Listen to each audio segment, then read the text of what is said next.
What I found really annoying, I have found, is if I'm having what people might think is a bad day in the office, people used to say to me, men and women, oh, are you on your period? And it used to really annoy me. That's infuriating. However, it does affect how you feel. Welcome back to Sisterhood. This week, we're talking about the soft girl movement. And for me personally, as a hashtag strong black woman, this has some very serious connotations for how I live my life. So I'm going to read from the Journal of Psychiatry and Neuroscience and what they say about women and mental health. It's been hypothesized that women presenting with episodes of depression associated with reproductive events, i.e. premenstrual, postpartum, and menopausal transition, may be particularly prone to experiencing depression, in part because of a heightened sensitivity to intense hormonal fluctuations. So women kind of have it harder when it comes to what's going on in our bodies and how we react emotionally. But are we aware of what our body is doing and how it's affecting our minds? So this for me is all of this completely encompasses the soft girl movement because, as I was saying earlier, as a black woman, there's this understanding that I will be really strong and I will lead the household. I'll go out to work and I'll be at home and I'll be the lead in all areas of my life. And it has a very difficult mental toll and physical toll on the body. I personally have an example of my mum who, I was probably in my early teens, she actually fell down the stairs because she had a complete breakdown. And that was in trying to be this strong person all the time. Do you have an example of that, where you've seen a really strong kind of role model actually have a physical episode that's come from kind of an emotional or mental imbalance?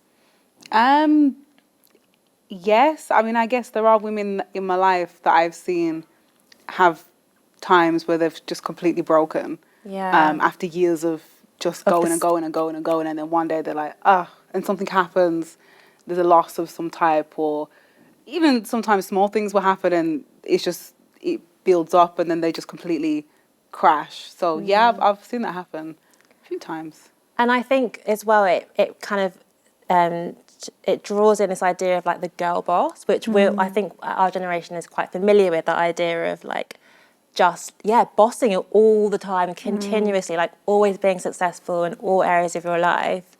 Lauren, would you say that you're a girl boss? Someone called me a girl boss the other day. Right. That doesn't surprise me. Doesn't surprise me. It's been said, but no, I don't know. But then also, I was writing and I put the term girl boss in there, and I was told off by my editor because she said it's not an equal term because no one says boy boss. So you're either a boss or you're not. You don't need your gender to clarify which you are. So I guess it's a bit like when people say female DJ or female comedian. Yeah, or, just be a comedian. I guess because the default has always been the man is the boss. So we have to specify when you're a girl. Boss. So, for sure. But I think that people are starting to push back on that, girl boss. That particularly, I've seen a lot of pressure be put onto my friends who are black because there's this assumption that nothing can rock them. Yeah. That they are fearless, that they can stand up against anything, that if they've got kids, they're the matriarchs. Yeah. You could be rude to them and it wouldn't affect them. You could this, you could that. And actually, what I found is people are not strong because they're different, because they've been born with different character traits or different genes. They're strong because they've been given so many opportunities to develop that strength. Actually, the people who show up with that level of resilience is because they've had to be resilient. They've had to be, And they probably need you to be more gentle with them because they haven't experienced that. Than someone who's sort of all light and fluffy and has never had to sort of harden their skin or test that. Well, it's interesting that you say for your black friends, and I did use the term strong black women earlier. So apparently the soft girl movement started in Nigeria amongst Nigerian influencers who are kind of kicking back against that continuous restless drive of always working to get material things and always kind of wealth. My kind of idea of it is that if that has been your default, you are then going to want to breathe and be like, oh, I want to rest and be soft. However, if you feel like your life or the way you've been taught to live your life has been as a kind of a softer woman who is led by men, is kind of meek and quiet, then the word girl boss is encouraging for you, because you then might want to say, yes, I do want to take control of my own destiny, workplace, whatever, and be that boss. So it does kind of depend on where you've sat, I think, previously. And I would say that it does seem that there has been a bit of a cultural divide when it comes to that. Like, there are some areas of the world, like Nigeria and like where there's lots of black people, where it has been a thing for you to be strong, and some areas where maybe the default for women has been to be a bit more soft and kind of like the traditional idea of like feminine and that kind of thing. Would you agree? Yeah, I think it definitely depends on the part of the world that you're in, That you come and from, how you are raised and what race you are, all of these different things. 100%. Have you experienced any it's quite personal, but mental health challenges in like the pursuit of being a leader in your field? Yeah, I mean, when you are trying to do something a little bit different, yeah, I mean, there's always going to be challenges, because you are breaking a mold essentially, and if you are trying to do something that maybe hasn't been done in your world yet, in your family, in your friendship groups, that it can be, it is quite hard. Pioneer. Yeah, because you have no examples And around you. And do you feel supported? Oh, yeah. I mean, yes and no. Yes, people will always support what I'm doing, but no, because sometimes people don't understand it. So, Where have you found challenges?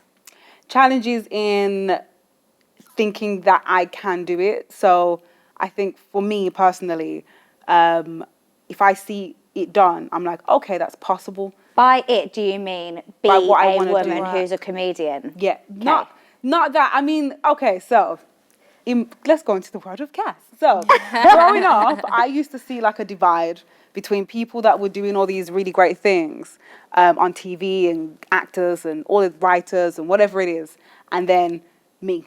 So I didn't see that as possible. I don't know. I thought they had like some magical powers, and I used to think, no, like that's not something I can do. Is that because you never saw women do it, or you never saw mixed race women do it? Oh, okay. Yeah, so if you're on TV, I can see you there, but I'm just going to assume that you had some magical something happen. But in my life, I hadn't seen it. So again, a lot of my family worked for the NHS, so I knew I could do that because that was there. But I guess sometimes you have to see things in your world tangibly. I know that person, they live down the road from me, and they broke free of that. Cool, so it can happen. I didn't see that. So that, I guess, was the challenge of, is this possible for someone like me, from my street, in my city, with my accent? Can we do that? Did you feel any kind of barriers to pursuing what you wanted to pursue? I'll say career-wise, let's focus on career. I think I was worried that I hadn't lived well enough as a Christian. Oh, interesting. To talk in a Christian sphere. And I remember really early days in my sobriety, because I'm now coming up to 9 years. And congratulations. Thank you so much. And really early doors. So it's around that time I started going to church as well. And I remember really feeling like God was telling me to speak about my story and speak about my experiences. But I'd only ever seen the people in church, like who shared testimony, share things like, you know, oh, I just didn't trust God that he would provide for this Christmas for my family. You know, stuff like that. And they're super valid testimonies, but it's not like I have done some really horrible things. Yeah. It's just like I struggled with this a little bit and now God's come through for me. And I just hadn't seen an example of that. So I felt unworthy. Interesting. Yeah, for sure. And that was what the barrier looked like for you. Yeah. To speaking. And then what changed? I think I slowly stopped caring what other people thought. Well done. Because that's based on, you know, like, what are other people going to say? Are they going to judge you? Are they going to be like, well, don't listen to that person, da, da, da. And I've done, you know, there's stuff online, and did a TED talk and blah, blah, and there's loads of comments on that. And there are comments from people who are like, why would you listen to this idiot who like took a load of drugs and da-da-da. But actually I feel like God called me to do that TED talk. So if that's what he's asked me to do, if he's asked me to come here and speak on this thing, then a few people who watch it who go, this isn't worth my time, then they're just not the people who he's asked me to serve. Absolutely. And that's okay. Yeah. But I think it took growing in my faith and in my maturity in many ways to actually like, not even just, because I think we can all think it. We can all think like, oh, what other people think doesn't matter, but to feel it, to actually cut that off and not let it affect your choices is quite hard. That is and really I got there hard. eventually. Yeah, well done. And well done, almost 10 years. When is 10 years next? 10 years will be April 2024. We're going to have to celebrate. We're going to go big, guys. Everyone's invited. If you like, share and subscribe. And yeah, talking actually about what other people think, what I found really annoying, I have found, is if I'm having what people might think is a bad day in the office, people used to say to me, men and women, oh, are you on your period? And it used to really annoy me. That's infuriating. However, it does affect how you feel. Yeah, but it's not. You know the Office US. Have you seen the Office US? There's one joke where Michael Scott, who's like the big boss, who's like a bit rubbish. For people who haven't great. seen it. I love him as a boss. Okay, he's great, but he's like, you know, he does silly things. Yeah. They're doing like a feedback session, and one of the women goes, "You always ask us when we complain about something. You always ask us if we're on our period." And he goes, "I need to know how seriously to take you." Wow. I think that says it all. It's so bad. Yeah. Well, it annoys me, but you know, this extract from this journal says that we are subject to intense hormonal fluctuations, and that can affect. Yeah, but that shouldn't be the default that everyone thinks. Like, if I'm having an off day, you shouldn't just assume that. If I tell you that, fine. But I think it's okay to own that.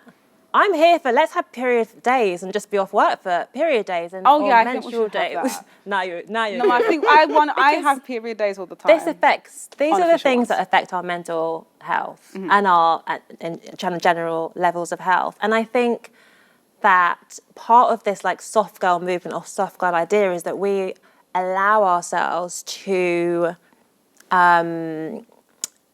kind of move with the way our body is going and the cycle of our bodies, and not to keep pushing against it and just work relentlessly and push past it all the time and not acknowledge that we're actually like in a very weakened position, like we're losing blood when we're menstruating. It's like them adverts that are like, you can do it all. You can ride a horse on your period because you have this. Yes. I'm like, I don't want to ride a horse on my period. I want to be in bed, actually. Yes. So let's just sleep, because I was actually at work, one of a freelance job a couple of weeks ago, and it was a presenting thing, and I had to stand there for 2 hours.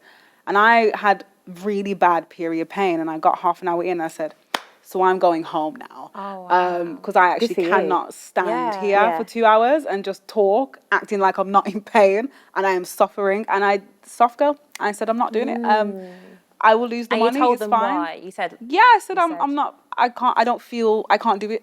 I cannot stand here for 2 hours. And again, it's privatizing. I lost the money. What was the reception you got from that though? What did they... They said it was fine. I mean, the women that I was working with, a young girl in the, so she was the producer, and she said, yeah, if I was you, I would go home too. So she understood it. The guy that I spoke to, he was like, oh yeah, no, that's fine, yeah. Yeah, but you can't be like... You can't be like, no. You can't be like... He's not going to say, no, how dare you. through. Well, not today. He maybe said it behind my back. 10 years ago, I think they probably... would be like, pull yourself together and stay. Yeah. Some women do have that thought, Yeah. because there was a girl on Facebook who this period day thing came up, and I think about a year ago it was suggested we should take a day off for our period so you can just be. Because you can do that in Spain. Was it? They were looking to pass a law that meant that you could take At least menstruation just days. menstruation days. Yeah. Well, there was a girl on my Facebook, and she said, no, just push through. Why are we complaining? No one complained 50 years ago. And I was like, okay, but we're not then. We are now. And right now, we need to be kind to ourselves. Famous second wave feminist Germaine Greer who I assumed would be like all up for that. In her book, she's like, absolutely not. We do not need that. You know, men don't take, she's actually really funny, but I don't agree with a lot of what she says, but it's quite amusing to read. And she's like, men don't take time off for their calluses and hangovers and paunchy, you know, like she's just really mean about men. So funny. And she's like, so we don't need to for our menstruation days. And I was like, oh, okay. You don't need to. I don't know how I feel of it. I need to. You may not. That's I so do. funny. She'd never be a soft girl. No. Not at all. Gosh. I think it's good that people are like open about those kind of things now and able to say this is why I'm feeling the way I'm feeling.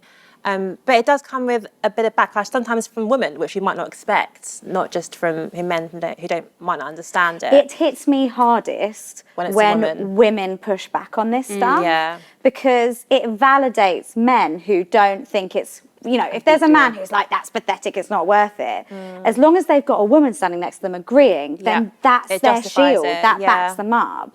When actually, like, surely a woman realises that there's fluctuations at different times in her life, or other people will experience very different things. So even if she feels like, okay, sometimes I have discomfort, but I'm able to push through, hopefully we'll be able to empathise and realise that that's not everyone's position. What I find sometimes with older women and younger women is in the workplace is that older women think, I didn't have that opportunity, therefore you shouldn't have it because I dealt with it. And that can be the pushback. I'm sorry, if you suffered through and struggled through something, but you're fine, so other people should have to do the same, then as far as I'm concerned, you're not fine, because you sound a bit bitter. I think it comes from bitterness. If And why there's- would you want to put that and inflict that on a generation? If you know how hard that was, why would you say, right, you have to do what I did because I did it? No, change it because Yeah. actually you didn't like it. It's and- like how boomers were kind of calling millennials like the avocado generation. Spend all your money on avocados. I don't really get that. What is that insult? What's wrong with avocado? I love avocado delicious. personally. But, So like, who are they cussing? What? I don't understand. cussing? Like us. They're cussing Okay, so us. but the whole premise is that we spend too much money on avocado. And therefore have less money for other things. oh, so Oh. if we just stopped buying the Yeah, we avocado could toast, have we'd have a houses. house. Yeah. Basically, that's Checks out. I've done the sums and it checks out. makes sense. Well, we talked about menstruation, but I think also with like another kind of mental health thing, which I feel quite reluctant to talk about at work, but I would be fine to talk about menstruation, is depression. Okay. Because I don't know how you feel, but I think I'd feel, you know, when you first started working and you would have to ring in sick, you try and put on a sick voice so people know that you're genuinely ill. You know, if you lie upside down, it sounds like you're it? you've got a cold. No, I Top reject tip for the that. day. I will not. I'm just We will not equip people to enhance that. their. I'm sorry, no, don't do that. Don't do that. Say it if you want to. Continue. But yeah, that you used to have to really emphasise, oh, I'm really ill, like this is a justified reason for being If I sick. felt like I had like an illness coming on, I'd do a proper loud cough as I put my coat on the day before, just to pave the way for the phone call. Like, Wow. and then I'd be like, oh gosh, I hope I'm not coming down with anything. The next day, I'm down. 8:30, I'm ring, down. ring. But you can't do that with something like depression. You know, you might not feel physically able to go in, just as you might not if you're physically sick. But I'd really hesitate to call my employer and be like, you know what, I can't come in today because I don't feel like I can do my work. That just sounds mad. And I think that you'd be afraid that they would think long term we've got to drop her because we can't have this keep coming up, you know, and they wouldn't consider it with the same sympathy as a cancer diagnosis, which meant that you would need consistent time off in order to They work wouldn't on though, it. would they? No, They not wouldn't at all. Like, they're never going to look at that and think, okay, yeah, we need to care for this individual. Because to a lot of companies, unfortunately, we are just a number. Also, And they want an think end date. If you can they want an end say, date. That's true. my treatment plan is up until here with chemotherapy and blah, blah, blah, then fine. But how can you give an end date to a treatment plan for depression? Yeah. You know, so it's hard. And I get that because, you know, if you own a small business and you really have to struggle to pull together to keep the employees that you have, to have someone off sick is really hard work. But is really also, difficult. like, we've got to put people before. Value the individual. Yeah. And I was at church actually on the weekend. Yay me, because I'm a good Christian. And No one questioned that. Like, Everyone's, church on a Sunday, go on. rang across. And they're talking about just the if you present with a mental health issue in church, the default can be you need prayer or you need deliverance, depending on whether you're in a Pentecostal church or a Church of England church generally. And the idea that you can have a mental health issue that cannot be instantly clicked away is quite hard for a lot of people to kind of contend with. Have you come across that in your church or in your Christian community? No, absolutely. I have a family member actually who has a pretty serious mental health condition. And when I was in my old church, they said to me, do you want us to come round and pray the demons out of him? And I was like, right. No, I don't want that. Oh, come and pray for him, but not assume that you're going to come over and cast out the demons and then he's all fine. And then they almost insinuated that we hadn't been, we're not spiritual enough for him and that's why he's going to this. And we were just like, wow. So yeah, I think it's really damaging for the person, because for that person who doesn't know why that's happened to be told, oh, you're just demonic then, and that's it. That's really hard for them to then process in themselves, because they're like, oh, why has this happened to me? Am I just a demonic person? Am I hellbound? And then it can spiral. So yeah, I've come across it. I think it is really damaging. So obviously in recovery, and I also run recovery programs in churches, and particularly I found this with women who come in with eating disorders. And it's not just that specific thing, because I'm sure there are lots of other people with different things that would feel the same, but I've had a series of women come in and go, I've been praying about this for 40 years, why is God not taking it away from me? I'm losing my faith in God. It's been 20 years, however, depending on their age, I pray about this every day. Why am I still like this? And actually what I find is very few people in an addiction space have a sort of like lightning bolt zap moment. It happens, and that's amazing, and that's their testimony. But the vast majority of times what I find is God gives that person the tools to slowly and patiently build the closeness to him and the character and the resilience that they need to get themselves into a place of freedom with that addictive behaviour or that eating disorder. But people feel they've had this message from their churches that like God can do it and he'll do it and he'll heal you. Straight away, on the spot, yeah. And of course, I really do believe he can. But I also believe that he does what is best for his kingdom and what is best for you. And sometimes that's taking the long road. Yeah. I would say often with God, taking the long road is what he kind of leads us to. Yeah, I was actually in church a few weeks ago and the preacher said something that I actually hadn't heard before. So they did the altar call and he said, just so you know, if you come for prayer, this is not a be all and end all of your problems. He said, this is the beginning of the journey. So you're coming for prayer and this is now the start of the journey of changing whatever your situation is. And I was like, yes, you're not going to go to the altar and, okay, I'm struggling with this. Could happen. But sometimes it's God's going to change you in that moment so that you are able to take up that journey, not so much that bang, everything's just fixed. And I've never heard a preacher say that before, because normally it's like come to the altar and pray away everything and then it's done. And then it's done and you walk away a whole new person, whereas actually no, it's the start. You're acknowledging that there's something that you need help with. Let's go from here. So, yeah. And long suffering is a fruit of the spirit. Yeah. Is it? Yes. Oh, patience. Long suffering. I'm King James Version. I am not King James Version. I'm King James. In my message interpretation, we're patient. Do we listen to that? I'm joking. All right, so the soft girl movement is about a balanced mental health lifestyle, physical lifestyle that is working out, eating right, staying healthy, all of those things. I personally feel like the girl boss movement needs to step aside for the soft girl movement. How do you feel about the soft girl movement kind of being prioritised at the moment in our generation?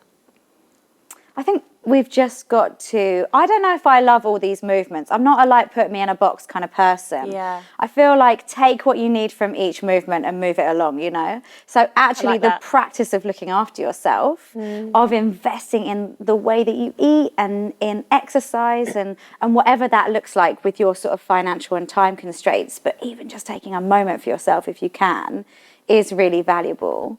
You know, and for some people pursuing career, it's the time, it's that season for them. Yeah. You know, so I feel like look at all of them, take what's right for you. Take your pick. Leave the rest.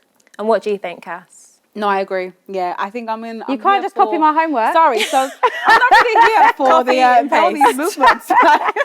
Select or copy paste. But basically, yeah. No, I am here for people prioritizing themselves in a way that we haven't maybe before. I don't feel like we should struggle through what the generation before us did just because they did that. I don't feel like if you are really struggling mentally, you should just continue because my grandfather continued and that means I'm being weak. No, take the time out, go home, do what you need to do. Prioritize you because essentially if you are not the best version of you, you are going to crash.